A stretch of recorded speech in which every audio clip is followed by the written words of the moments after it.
156 plus का target Congress इस बार विधानसभा चुनाव में लेकर चली और चौथी लिस्ट कांग्रेस की 56 उम्मीदवारों की आ चुकी है और न्यूज 18 राजस्थान की चुनाव एक्सप्रेस आज आई है उस जिले में जो कि अरावली पर्वत श्रृंखलाओं के चारों तरफ से घिरी हुई है। इसकी पहचान पूरे रूप से देखी जाए तो ऐतिहासिक सांस्कृतिक तो है ही, इसके अलावा इसकी पहचान के तौर पर आरपीएससी, राजस्थान स्टेट बोर्ड और इसके अलावा आरआरबी यानी कि रेलवे बोर्ड भी यहां पर मौजूद है। यानी कि कुल मिलाकर अगर देखा जाए तो अजमेर, जिसको शिक्षा नगरी भी एक जमाने में कहा जाता था, यहां की आज बात करने के लिए न्यूज 18 राजस्थान की टीम आई है चुनाव एक्सप्रेस में और 3 खास मेहमान हमारे साथ जुड़े हैं क्योंकि आज की तारीख में देश में बात महिलाओं की शक्ति की हो रही है, राजनीति में उनके प्रतिनिधित्व की हो रही है। तो आज हमारे तीनों पैनलिस्ट महिलाएं हैं। सबसे पहले मैं शुरुआत बिल्कुल अपने बाईं तरफ से करता हूं। मेरे साथ आम आदमी पार्टी की प्रदेश उपाध्यक्ष कीर्ति पाठक जी हैं, बहुत बहुत स्वागत है। हमारे साथ भारती श्रीवास्तव जी हैं, जिला अध्यक्ष बीजेपी महिला मोर्चा, और हमारे साथ कांग्रेस की द्रौपदी कोहली जी जो कि नेता प्रतिपक्ष अजमेर नगर निगम है। लेकिन इनकी एक और खास बात यह कि इस प्रोग्राम में यहां पर आई इसी बीच जो 56 नामों का ऐलान हुआ है उसमें द्रौपदी कोहली जी को भी यहां अजमेर दक्षिण से टिकट मिला है। देखिए जोरदार तालियों के साथ द्रौपदी जी का यहां पर अभिनंदन किया गया। द्रौपदी जी देखिए प्रोग्राम में आप यहां पर आई और ये आपका नाम का ऐलान हो गया। सांसें अटकी हुई थी, लग रहा था लिस्ट आएगी, सीईसी की मीटिंग लग रही है, प्रोग्राम में भी यहां पर आना है। ये बताइए तैयारी थी पूरी और उम्मीद थी कि टिकट मिलेगा? आ रहा हूं। मेरी पूरी तैयारी है और मुझे पूर्ण विश्वास था कि टिकट तो मुझे ही मिलेगा और इस विश्वास पर पार्टी ने भी मोहर लगा दी कि आपका टिकट क्लियर कर दिया, तो मुझे पूर्ण विश्वास था और मुझे जनता पर भी पूर्ण। अनीता बघेल जी 4 बार की विधायक हैं, फिर से मैदान में हैं। देखिए वो 4 बार के विधायक है, मैं भी मानती हूँ 4 बार से जनता ने उनको चुन के भेजा है और वो 4 बार से विधायक है। लेकिन ऐसा नहीं है कि वो 4 बार से विधायक और उनको कोई हरा नहीं सकता। मैं चैलेंज आपके माध्यम से चैलेंज उनके ऊपर कबूल कर रही हूँ और जनता मेरे साथ है और जनता आपको 3 दिसंबर को दिखाएगी कि कौन मैदान में होगा और कौन पीछे हटेगा। ये देखिए भारती जी कर दिया ऐलान कर दिया है यहां पर अपनी जीत का। देखिए जीत का ऐलान तो हमेशा कांग्रेस करती आई है, लेकिन जीत के भाजपा आई है क्योंकि उन्हें राष्ट्र हित में, धर्म हित में जो काम करती है वो बताना चाह रहे हैं कि अनीता जी के लिए जिस प्रकार कहा है कि वो 4 बार की विधायक रह चुकी है, मंत्री भी रह चुकी है, तो उनको तो जीत उनकी फाइनल है क्योंकि जो उन्होंने जनता के बीच रहकर कार्य किया है। तो उनकी भी मैं कहना चाहूंगी कि द्रौपदी से पहले अनीता जी की जीत निश्चित होगी और उत्तर और दक्षिण और किशनगढ़ तीनों तरफ से हमारे बीजेपी की यहाँ पे। द्रौपदी जी कह रही है ये मानकर मत चलिए कि अजय हैं, जीतेंगी, ये मानकर मत चलिए। देखिए जनता पे हमें भरोसा है और जनता जिस प्रकार मोदी जी के कार्य को देख रही है और हमारे यहाँ के जो विधायक हैं जो कार्य कर रहे हैं विकास के कार्य को लेकर, जब किसी भी क्षेत्र में कार्य कर रहे हैं उस विकास कार्य को लेकर मैं भी कहना चाहूंगी कि भाजपा की जीत निश्चित है। कीर्ति जी से जानूंगा। कीर्ति जी देखिए महिलाओं का ये पूरा पैनल है और आप भी महिलाएं हैं और कांग्रेस की तरफ से अजमेर दक्षिण से टिकट दिया गया है और यहां पर अब उन्होंने अपनी जीत का दावा कर दिया। आम आदमी पार्टी कहां है अजमेर में, राजस्थान में? ठीक है 2 जगह सरकार भले ही आपकी है। आम आदमी पार्टी भी बहुत स्ट्रांगली अपने कैंडिडेट्स को उतारेगी और 20 साल कब उतारेगी मैम? नामांकन शुरू हो चुका है, आखिरी तारीख आने वाली है चुनाव की, मतदान की भी। हमारी लिस्टें तैयार हैं और लिस्ट वो हो जाएगी। सबसे पहले 20 साल तक लिस्ट क्यों नहीं आ रही मैडम? ये तो बीजेपी और कांग्रेस में जो है एक तरह से टिकट के लिए मारामारी हो रही है। आम आदमी पार्टी में क्या दिक्कत समस्या है? क्या इनके बागी और नाराज लोगों का इंतजार कर रहे हैं क्या आप? नहीं ऐसा नहीं है, लेकिन जैसा आम आदमी पार्टी हमेशा बोलती आई है, हमारे जो राष्ट्रीय नेता हैं वो भी बोलते आए हैं कि हर पार्टी के अंदर अच्छे लोग होते हैं और अगर वो अच्छे लोग हमें कांटेक्ट करेंगे तो आम आदमी पार्टी उनको भी लेगी। लेकिन सर्वप्रथम अगर अजमेर की बात करते हैं तो 20 साल की जो निष्क्रियता रही है, अजमेर के जो 2 विधायक हैं उनके विरुद्ध स्ट्रांग कैंडिडेट्स ला करके आम आदमी पार्टी यहां जीत का बिगुल बजाएगी। जाहिर तौर पर आम आदमी पार्टी ने जीत का बिगुल फूंक दिया है और ये कहने का दावा कर रहे हैं कि हम इस बार जीत कर दिखाएंगे। क्या संभावना देखती हैं आप? ये बताइए कि अजमेर में आप लगातार यहीं से ताल्लुक रखती हैं कि समस्याएं क्या हैं और कांग्रेस की सरकार ने कितना उन समस्याओं को दूर कर दिया? देखिए एक बुजुर्ग की कहावत थी कि जहां से चले थे वापस वहीं आके खड़े हो गए।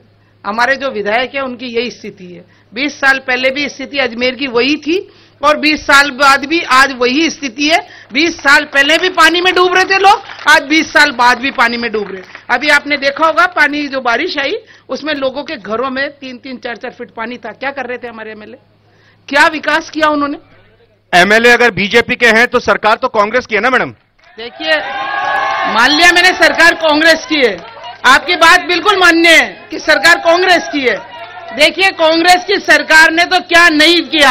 आप ये देखिए, अशोक गहलोत जी ने जो 2.5 करोड़ रुपए एमएलए को फंड दिया जाता था, 2.5 करोड़ से 5 करोड़ कर दिया। इन एमएलए ने कहाँ खर्च किया? मैं आपके इस चैनल के माध्यम से उनको चैलेंज करती हूँ कि वो कोई ऐसे 5 काम गिना दे मुझे कि जो उन्होंने 5 काम किए हो, जबकि सीएम साहब ने 5 करोड़ रुपए दिए उनको।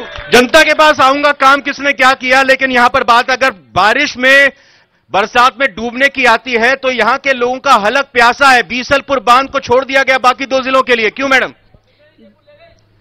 देखिए, वसुंधरा जी जयपुर ले गई, जनता कह रही है, जो भी मेरे भाई कह रहे हैं आप पार्टी के, तो मैं कहना चाहूंगी वसुंधरा जी के राज में तो बहुत सुकून था, पानी भी आया था और उसके साथ ही विधायकों ने भी हमारे यहाँ पर जल लाने। नहीं, बीसलपुर के पानी को जो तय किया गया था अजमेर के लोगों की प्यास बुझानी है, वो पानी टोंक भी चला गया और उधर अजमेर भी चला गया।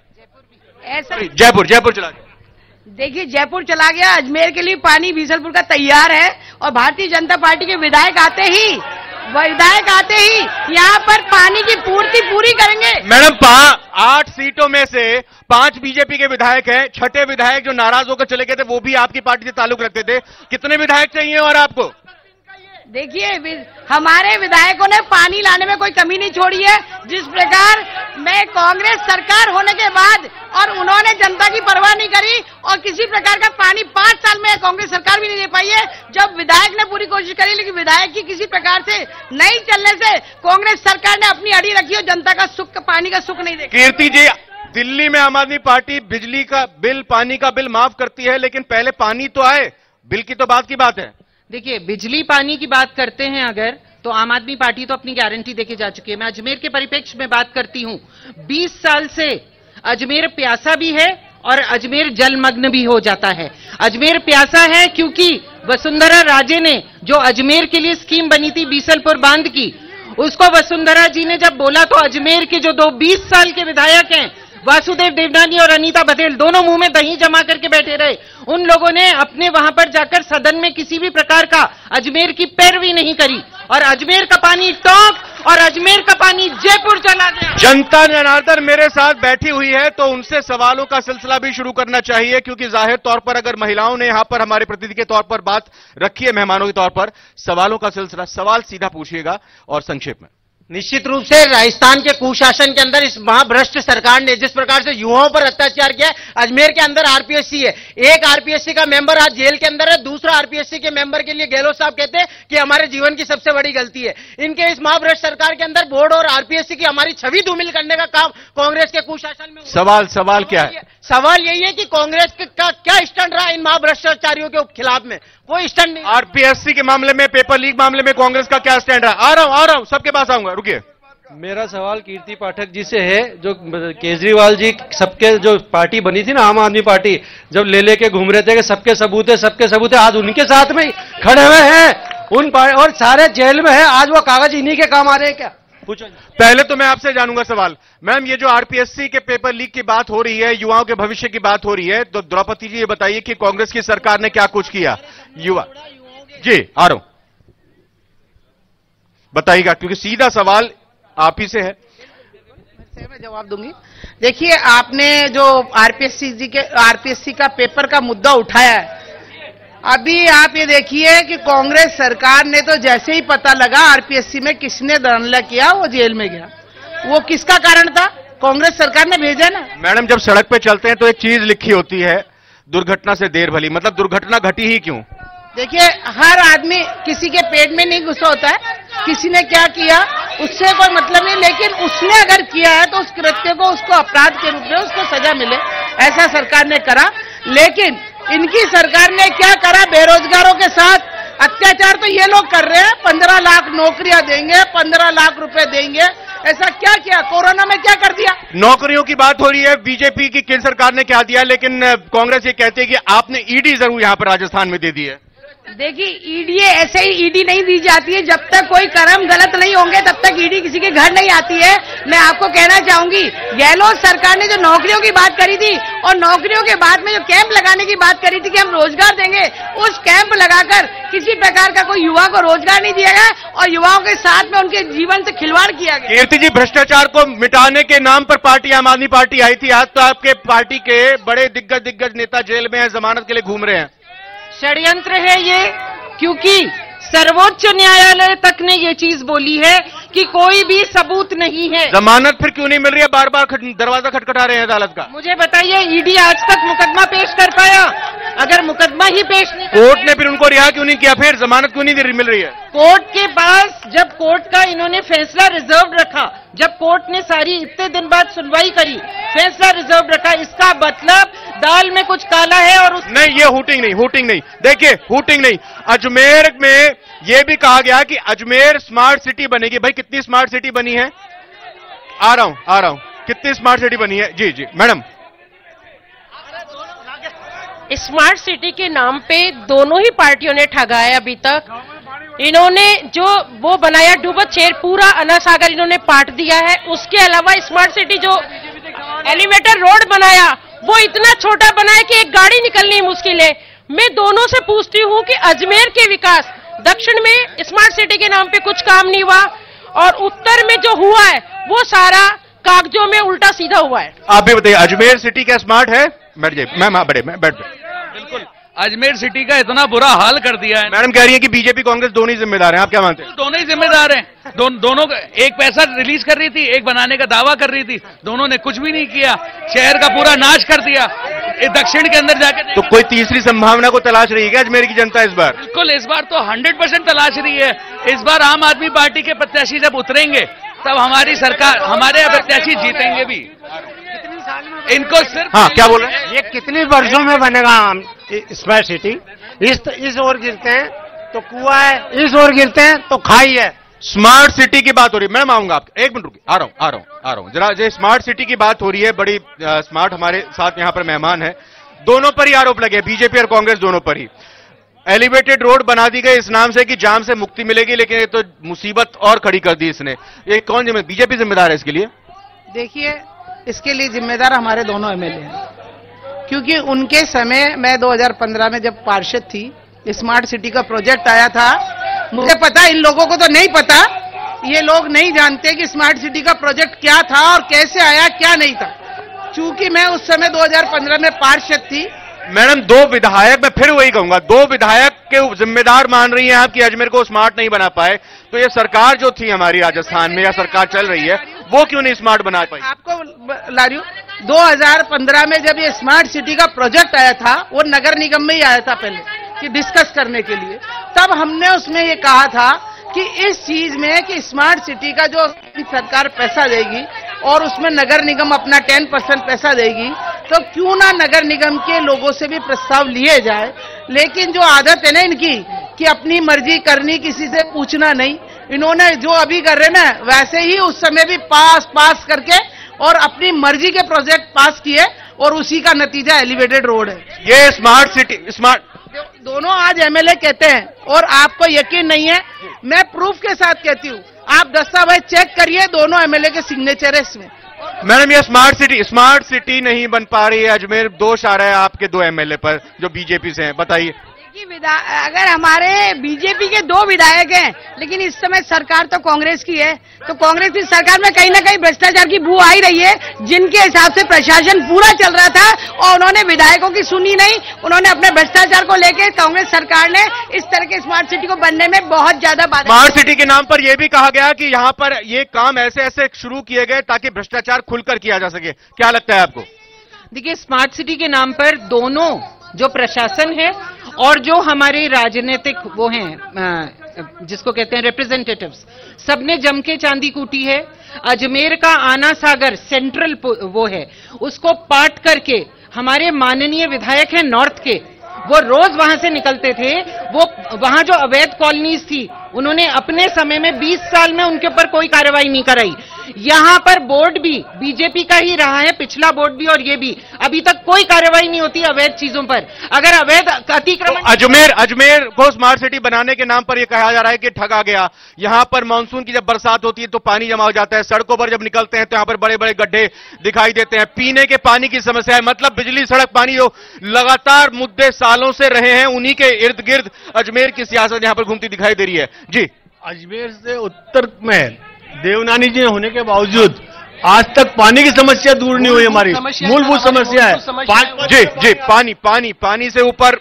मैं समस्त जनता को बताना चाह रहा हूं कि सवाल स्मार्ट सिटी का जो सबसे ज्यादा बेनिफिट है वो दक्षिण वालों को मिला है। आज दक्षिण की जनता एलिवेटेड रोड के कारण 2 से 3 मिनट में बस स्टैंड पहुंच जाती है। जी, और कुछ सवाल? अब आ रहा हूं अब इधर आ रहा हूं। जी सर, सबको पता है 5 साल से कांग्रेस की सरकार है। डीएम 5 साल में 5 बार कांग्रेस सरकार एम बदला, कमिश्नर 5 बार बदला, नगर निगम का कमिश्नर 5 बार बदला, और 5 साल में स्मार्ट सिटी के 3000 करोड़ रुपए जो मोदी जी ने भेजे वो इन्होंने गुलामी के वो ताबूत खड़े करके खा गए ये सारे पैसे। कांग्रेस पहली बात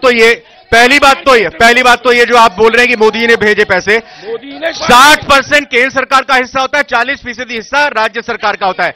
ये मैं बिल्कुल बात कर रहा हूं। लेकिन यहां पर फिर से बात यही आ रही है कि बात कांग्रेस लगातार करती है कि केंद्र सरकार पैसा नहीं दे रही। यहां पर लोग ये आरोप लगा रहे हैं कि केंद्र सरकार जो पैसा दे रही है उसको यहां के स्थानीय प्रतिनिधि और सरकार खा रही है। देखिए, ये जो आरोप तो कोई भी किसी पे लगा सकता। आरोपों का क्या है? आरोप तो किसी पे भी लगा सकते हैं कि आपने ऐसा किया नहीं किया। देखिए, जो केंद्र सरकार ने पैसा भेजा, मान लीजिए केंद्र सरकार ने पैसा भेजा, प्रोजेक्ट भेजा, दोनों एमएलए इनके ही है, मेयर इनका है। अगर काम तरीके से नहीं कर रहे तो इससे पहले सरकार बीजेपी ऐसा जारी तो राज्य सरकार की एजेंसी ही करेंगी ना। नगर निगम के पास या कलेक्टर के पास अगर अधिकार है तो वही करेंगे ना रिलीज। बिल्कुल, ये कह रहे कि डीएम बदला, एएम बदला, क्या बदला? अगर सरकार में कोई काम ढंग से नहीं करेगा, अगर उसका ट्रांसफर होगा तो ये तो एक प्रक्रिया है, ट्रांसफर की कोई दिक्कत नहीं है। लेकिन मैं ये कहना चाहूंगी कि जो ये आरोप लगा रहे हैं, इससे पहले सरकार बीजेपी की थी और इसी बीजेपी की सरकार में ये प्रोजेक्ट आया था और बीजेपी की सरकार क्या कर रही थी? और तब भी एमएलए यही थे, आज भी एमएलए है। क्या कारण है? बीजेपी पर ही दोष बढ़ा जा रहा है कि आखिर जो भी गड़बड़ी हुई है, पैसा आता है केंद्र सरकार की तरफ से लेकिन यहां पर काम नहीं हो पा रहा है। देखिए, जो बीजेपी आज हमारे नरेंद्र मोदी जी जो सबसे ज्यादा काम करते हैं, जिस प्रकार पेड़ उसके ऊपर फल लगता है उसको दुनिया पत्थर मारती है, उसी प्रकार कांग्रेस भी बीजेपी पे थोपती है अपने भ्रष्टाचार को छुपाने के लिए। वो हमारे बीजेपी पे आरोप लगाती है क्योंकि सरकार की मंशा कोई काम करने की नहीं है, इसीलिए बीजेपी पे आरोप लगाए जाते हैं। ये जितना दमदार नारे यहाँ पर भाई लगा रहे हैं, एक बार दमदार सा देखता हूँ कि इनके पास कुछ सवाल भी है कि नहीं है। बहुत दमदार के साथ आप यहाँ पर अपनी मैडम आओ। अजी, पुष्कर के अंदर 5 साल बीजेपी की सरकार बनती है, 5 साल कांग्रेस की सरकार बनती है। आज तक कोई विकास नहीं करा है, ना बीजेपी ने कराया ना कांग्रेस ने कराया है। इस बार आम आदमी पार्टी की सरकार बनेगी और 5 साल बाद में देख लेना। तो आप आम आदमी पार्टी के कार्यकर्ता हैं, आम आदमी पार्टी से जुड़े हुए हैं आप। आम आदमी पार्टी, ठीक है, बिल्कुल सही बात है, आपने अपनी बात रखी। एक मिनट ये जो भ्रष्टाचार बोला क्या भ्रष्टाचार की ये जो गवर्नमेंट ये जो कह रहे हैं ना स्मार्ट सिटी के पैसे, स्मार्ट सिटी के डबल इंजन की सरकार होती राजस्थान में तो अजमेर सिटी के स्मार्ट सिटी के पैसे स्मार्ट सिटी बन के रहती। और ये गहलोत सरकार आने से और इसके जो अफसर है ना वो सारे स्मार्ट सिटी के मैम, ठीक है, डबल इंजन। एक मिनट मैम, छीना झपटी नहीं। हाँ, एक मिनट, एक सवाल ले रहा हूँ, उसके बाद ब्रेक पे जाऊंगा। सवाल क्या है? मैं बीजेपी के विधायकों से पूछना चाहता हूँ कि आप लोगों को 20 साल यहाँ हो गए, लेकिन आपकी जो परिवर्तन यात्रा अजमेर में आई थी वो परिवर्तन की मांग करती है, तो अजमेर की जनता भी ये मांग करती है अजमेर में परिवर्तन जरूरी है। तो अजमेर की जनता परिवर्तन की मांग कर रही है, बीजेपी विधायकों के परिवर्तन की, बीजेपी परिवर्तन यात्रा निकाल रही है और बात डबल इंजन की सरकार की हो रही है। डबल इंजन की सरकार होगी तो बेहतर तरीके से काम होगा। अगले दौर में जाएंगे भाई, ब्रेक का वक्त है, ब्रेक के बाद अगले राउंड में इन्हीं दोनों सवालों का जवाब यहां पर लूंगा। तुरंत लौटते हैं ब्रेक के बाद।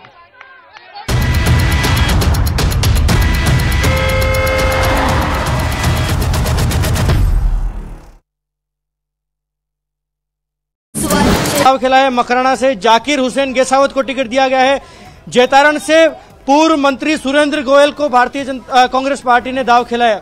इससे पहले सुरेंद्र गोयल भारतीय जनता पार्टी में हुआ करते थे। वहीं पाली से भीमराज भाटी को टिकट दिया गया है और पूर्व सांसद बद्रीराम जाखड़ को बाली से कांग्रेस पार्टी ने प्रत्याशी बनाया है।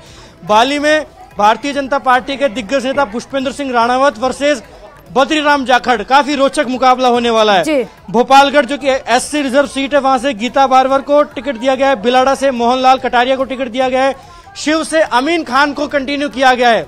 5 बार के विधायक अमीन खान जो कि काफी एजेड माने जाते हैं, उनको टिकट दिया गया है, जबकि वहां से फतेह मोहम्मद और शमा बानो का टिकट तय माना जा रहा था। लेकिन उन तीनों पर विश्वास न जताते हुए कांग्रेस ने अपने वयोवृद्ध नेता, अपने विश्वस्त नेता अमीन खान पर दाव खेला है। वहीं सिवाना से मानवेंद्र सिंह को टिकट दिया गया है। सैनिक कल्याण बोर्ड के चेयरमैन मानवेंद्र सिंह, जिनका जैसलमेर से टिकट तय माना जा रहा था, उनको सिवाना भेज दिया गया है।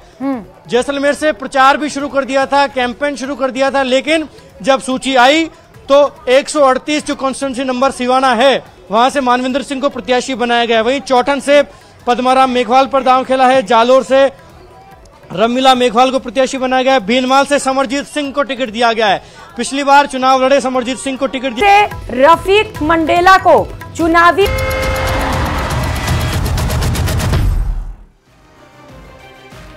चुनाव एक्सप्रेस अजमेर में है और गर्मा गर्म बहस के बाद, ब्रेक के बाद फिर से एक बार चर्चा करते हैं। ब्रेक पर जाने से पहले बात हो रही थी, चर्चा हो रही थी कि डबल इंजन की सरकार अगर होगी तभी बेहतर तरीके से काम किया जाएगा। यही बात लगातार उठती रहती है। क्या मैम इस तरह की बात कही जा रही है? देखिए, डबल इंजन की सरकार कह रहे हैं, लेकिन आपने देखा होगा केंद्र की सरकार ने किस तरह से लोगों का वो कर रखा है सारा, किस तरह से लोग परेशान है। तो डबल इंजन की सरकार लोग चाहते ही नहीं है यहाँ पर।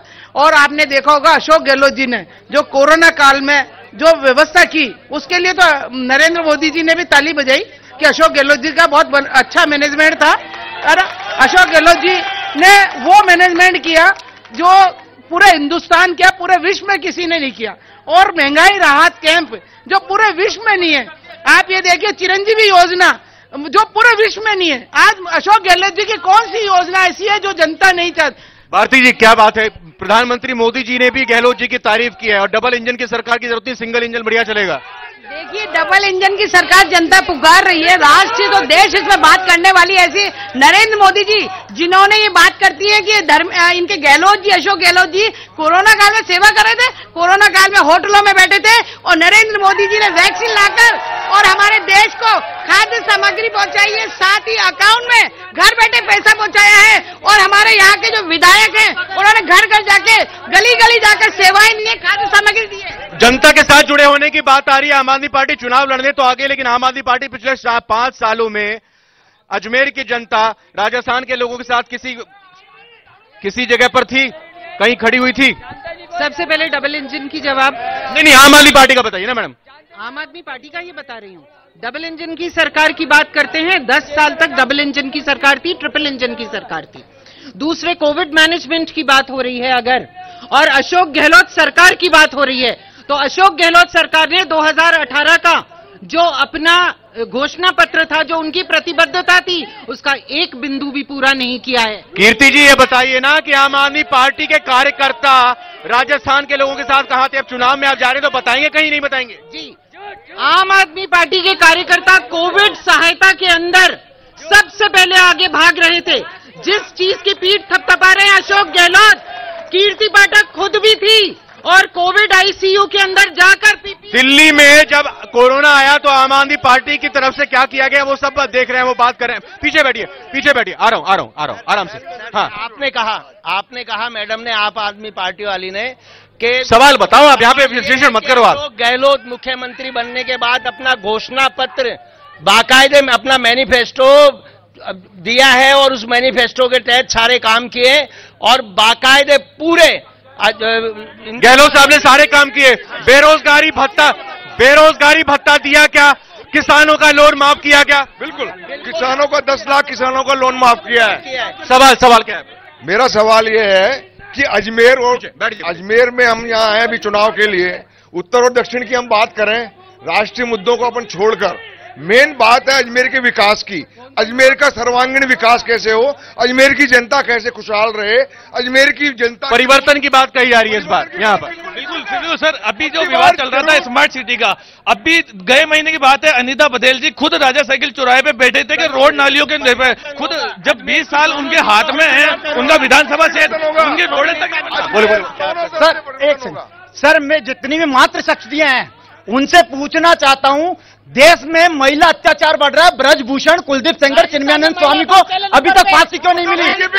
महिलाओं की बात बिल्कुल यहाँ पे महिलाओं को लेकर जवाब आएगा। एक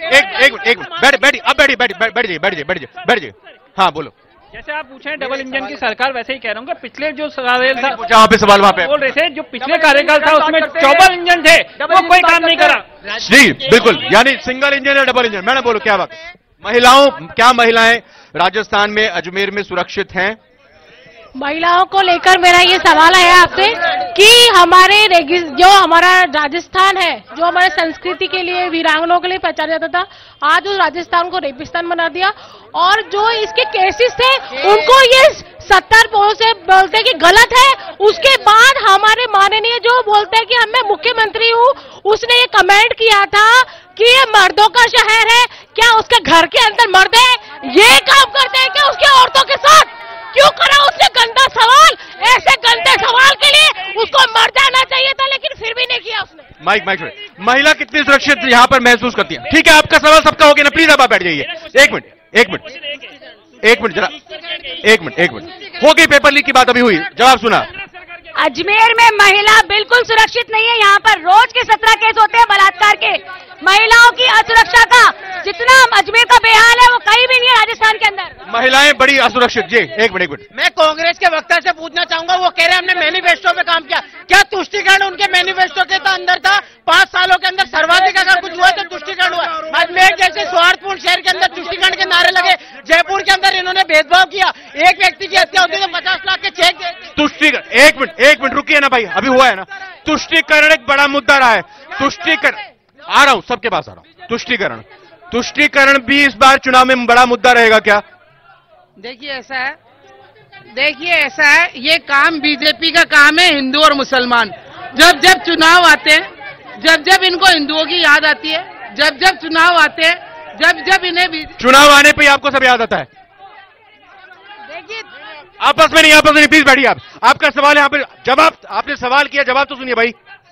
देखिए मैं कहना चाहूंगी, जिस प्रकार महिलाओं के विषय में बात हो रही है, तुष्टिकरण तो कांग्रेस ने हमेशा हिंदू मुस्लिम को लड़ाने की हमेशा बात करी है, और इस राजस्थान में पूरा तुष्टिकरण करके और हम आपस में, हम हिंदू और मुस्लिम को लड़वाया है। कांग्रेस सरकार के पास एक, क्या ये बड़ा मुद्दा बनने जा रहा है? शॉर्ट में बिल्कुल तुष्टिकरण की राजनीति बीजेपी और कांग्रेस दोनों करती आई है और लगातार कर रही है। बिल्कुल। एक जल्दी से यहाँ पे कुछ और सवाल लेता हूँ, कुछ और सवाल यहाँ पर लेता हूँ। यहाँ पर जी एक मिनट कुछ बोल रहे हैं, आपका सवाल हो चुका, प्लीज रिपीट नहीं। देखिए, मैं आपके चैनल के माध्यम से ये कहना चाहूंगा कि आगामी जो चुनाव है विधानसभा के, अजमेर उत्तर और दक्षिण में जो भी हो, संपूर्ण मतदान करें और जनता अपना निर्णय दे, ऐसा निर्णय दे कि अजमेर का विकास हो सके। पहले इसको साइड में करो, फिर बोलूं ना। मैं बात कर रहा हूं भ्रष्टाचार की। भाजपा कहती है भ्रष्टाचारियों को जेल में डाला जाए। मैं अजमेर शहर की बात करता हूं। 2 भ्रष्टाचार पार्षद, एक तो ट्रेप हुआ 20,000 में, 20,000 ट्रेप में, और दूसरा जो फर्जी पट्टी, अरे बरी क्या कर दिया, पैसे देके बरी हुआ वो तो।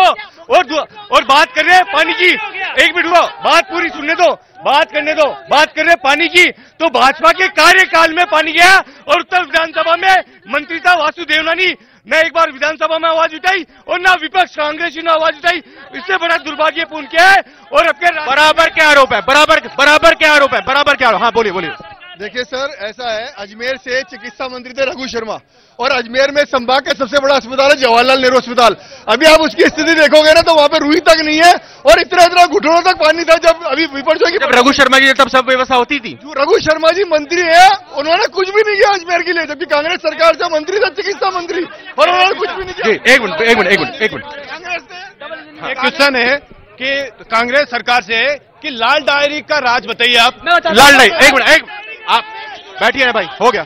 1-2 सवाल। हाँ भाई साहब, मैं ये बोलना चाह रहा हूँ कि हिंदुस्तान में ये दो ठग है, मोदी और राहुल। जब मोदी जी ने ये मैंने आपको पहले ही बोला था, इस तरह की संसद आप जो घर पे अपनी बात नहीं करते हैं अपने बच्चों से, ऐसी बात मत बोलिए प्लीज। नहीं बोलेंगे, अच्छी तरह बोल जाएंगे।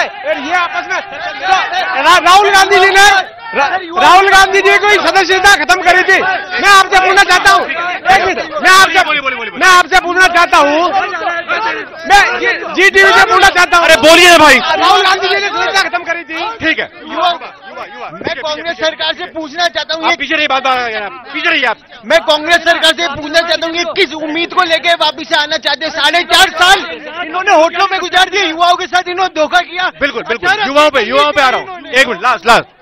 ये कांग्रेस सरकार भ्रष्टाचार में पूरी डूबी रही और इनके कैबिनेट मंत्री को इन्होंने हटाया क्योंकि उसने सरकार के खिलाफ वक्तव्य दिया कि राजस्थान में भ्रष्टाचार। युवाओं पर एक सवाल मैडम, ये युवाओं की बड़ी बात हो रही है यहाँ पे द्रौपदी, जहाँ पर युवाओं में अपने आप को बड़ी असुरक्षा महसूस हो रही है। जल्दी से लास्ट कमेंट।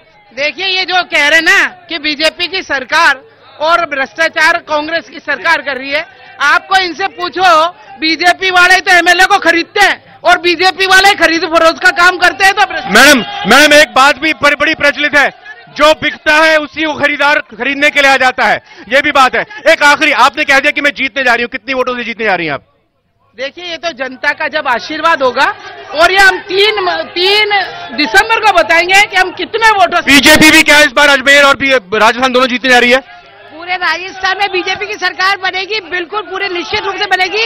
राजस्थान में मैं कहना चाहती हूँ कि कांग्रेस सरकार अगर आ रही तो किस मुद्दों पे आ रही है हमें जनता को। आम आदमी पार्टी का लास्ट कमेंट बताइए, कितना सीट लेके आ रही है? हम ऐसा है कि हम लोग सरकार बनाने में हमारा योगदान रहेगा। तो कुल मिलाकर अगर बात देखें तो यहां पर आज अजमेर में बिजली पानी समेत तमाम लोकल मुद्दों की बात हुई और इसके साथ ही साथ बात राजस्थान के मुद्दों की भी और राष्ट्रीय मुद्दों की भी यहां पर हुई। और जाहिर तौर पर अजमेर में अगले कार्यक्रम में भी जरूर हम यहां पर चुनाव एक्सप्रेस के जरिए लौटेंगे, लेकिन फिलहाल आपको बताएं कि अगला चुनाव एक्सप्रेस कार्यक्रम भीलवाड़ा में कल होगा, तो जरूर देखिएगा 7:56 के लिए। फिलहाल बहुत बहुत धन्यवाद, नमस्कार।